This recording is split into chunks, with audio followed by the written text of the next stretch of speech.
Some of us may have kick-started the new year on a diet, but how many of us will actually lose weight and keep it off for good? Well, this morning we're looking at why diets are never successful in the long run. And joining us to bust some diet myths even, is nutritionist Heather Leeson. Welcome, Heather. Happy New Year to you. Hi, Heather. Hi. Reading some of the research before this interview, and you know, joking aside about the January diet, some of the stats were startling.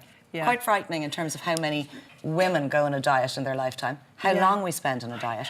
And in the US, supposedly, at the tender age of 10, girls are going on diets. I know, more than 70%, I think, of 10-year-old girls have been on a diet. So that is a terrifying view of our relationship with food and the problems that can cause down the line. But for adults, 2/3 of women last year in the UK were on a diet, 44% of men.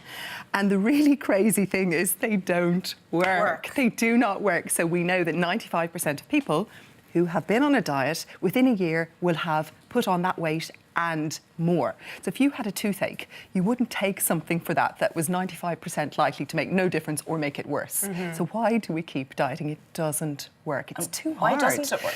Well, it's too hard. Think of some of the more radical diets that people might be on at the moment. You require so much willpower. Willpower is a finite resource. We cannot keep it up. And when you're on a diet, you're thinking of all the things that you can't eat. You know, typical cravings, food, are bread, cheese, wine, and you can have those in small amounts. I think it's the amount that we have that is the issue.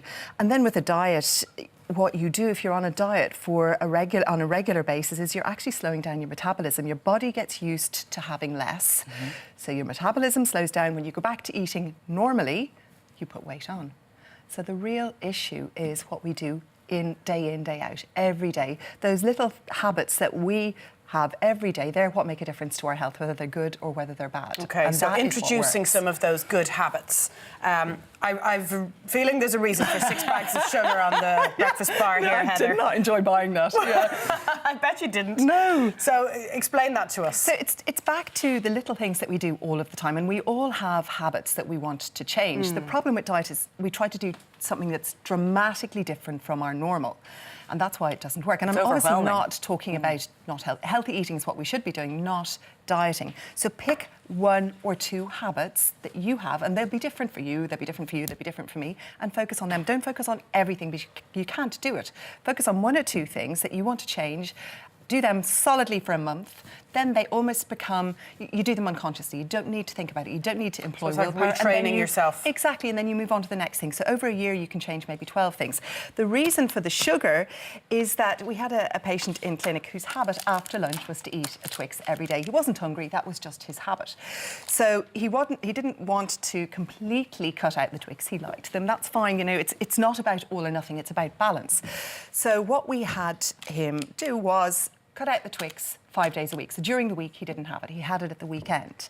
And he said, but that's not going to make a difference. And I'm like, that will make a difference. It's 250 calories a day. So on a day, that doesn't matter. But on a week and a month and a year, it does matter. So simply cutting out 5 chocolate bars a day for a year, that is how much sugar he saved himself. He was still having them at the weekend. That's 6 kilos of sugar, 65,000 calories. That is the same as not eating for a month. Not eating a bite of food for a month. So it's those little things that can make a dramatic difference across absolutely, because you think, I'll just have a couple of biscuits with my cup of coffee. It doesn't really matter. It actually I think that's subconscious eating as well. It's grabbing the biscuit when you're, you put the kids down at night. And it's the association, isn't it? I have a cup of tea, so a biscuit goes with it, or a treat goes with it, or as you say, the kids are gone down, this is my time. Yeah, but they're the calories that we wouldn't necessarily count. Someone asks me, count your calories, I'll do the breakfast, lunch and dinner. I might forget about the snack bar. You're not often hungry then. It's just a habit of relaxation, and you can do something else instead. You can have a cup of tea instead. You don't need the sweet treat.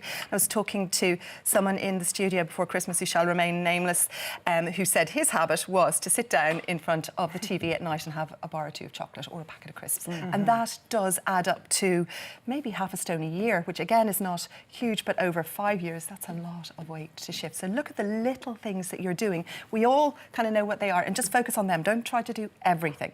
Ideally, a couple of things. 1 maybe related to exercise and 1 related to food. And keep focusing on it and make it easy for yourself. If your habit is to eat your Twix bar after tea, don't buy them. Don't have them in the house. But do you think then social media has been a bit of a nightmare in terms of being inundated with so many different ideas, opportunities, suggestions? So you have the people who are weightlifting and attending the gym and they're eating double the amount of calories than those of us who aren't as fit. So we're thinking, hang on a second, we're getting mixed messages here. Absolutely. You just have to bring it back to what works for you and what you need to change yourself. And it's funny, actually, talking about how do you make new habits stick, because one of the reasons that people fall off diets is their pals, their female friends and their work colleagues who sabotage diets. So, you know, you're having a cup of tea, somebody else with you is having their tea and they want a chocolate biscuit. You won't have it. They go, oh, go on. Oh, you're so boring. Go on, have it.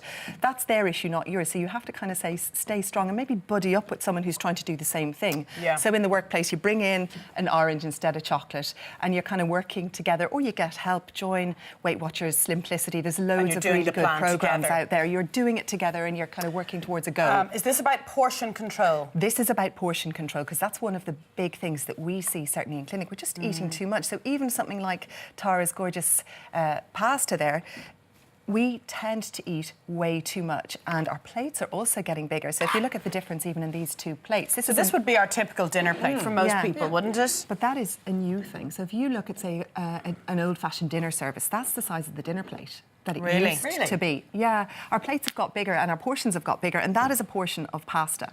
For an average person. So it's a cup of cooked pasta. So should we be using the children's plates and, as Liz Hurley did, the children's cutlery? Do you remember that? No, she just downsized everything, which means you're ultimately downsizing your food portions as well. If portion size is an issue for you, start looking at the correct portion size on the packages, and maybe for dinner you have a smaller plate, so you have a little bit less of your carbohydrate, your pasta or your potato, whatever, and you can load up. The good news is you can load up on veg. You can eat as many veg as you want. They are good. We're trying to get more of those into the diet. Yeah. Thanks, Heather. That'd be really tasty. Oh no, that's good news. But the water intake is so important. The water as well, intake as well, yeah, because often we're eating when we're actually thirsty. So if you don't drink an awful lot of water, maybe your habit to focus on in January is just drinking more water. That's clever, because that can fill us up anyway. Make it easy for yourself. So get yourself a water bottle and have it with you. You know, it's often sitting in the car, or you think of it when you don't have the water with you. So just make it as easy as possible. Okay, so a couple of habits a month, and then over 6 months we might have changed 12. Yeah, exactly. Focus. But it's about slow, steady changes, really, isn't it? Rather than these drastic changes that won't work. Life. So that means Anna and myself sharing that Twix. Okay. I think Simon's bagged it already. Damn him. Thanks so much, Heather, for coming in. Pleasure. Thanks. Chat as always.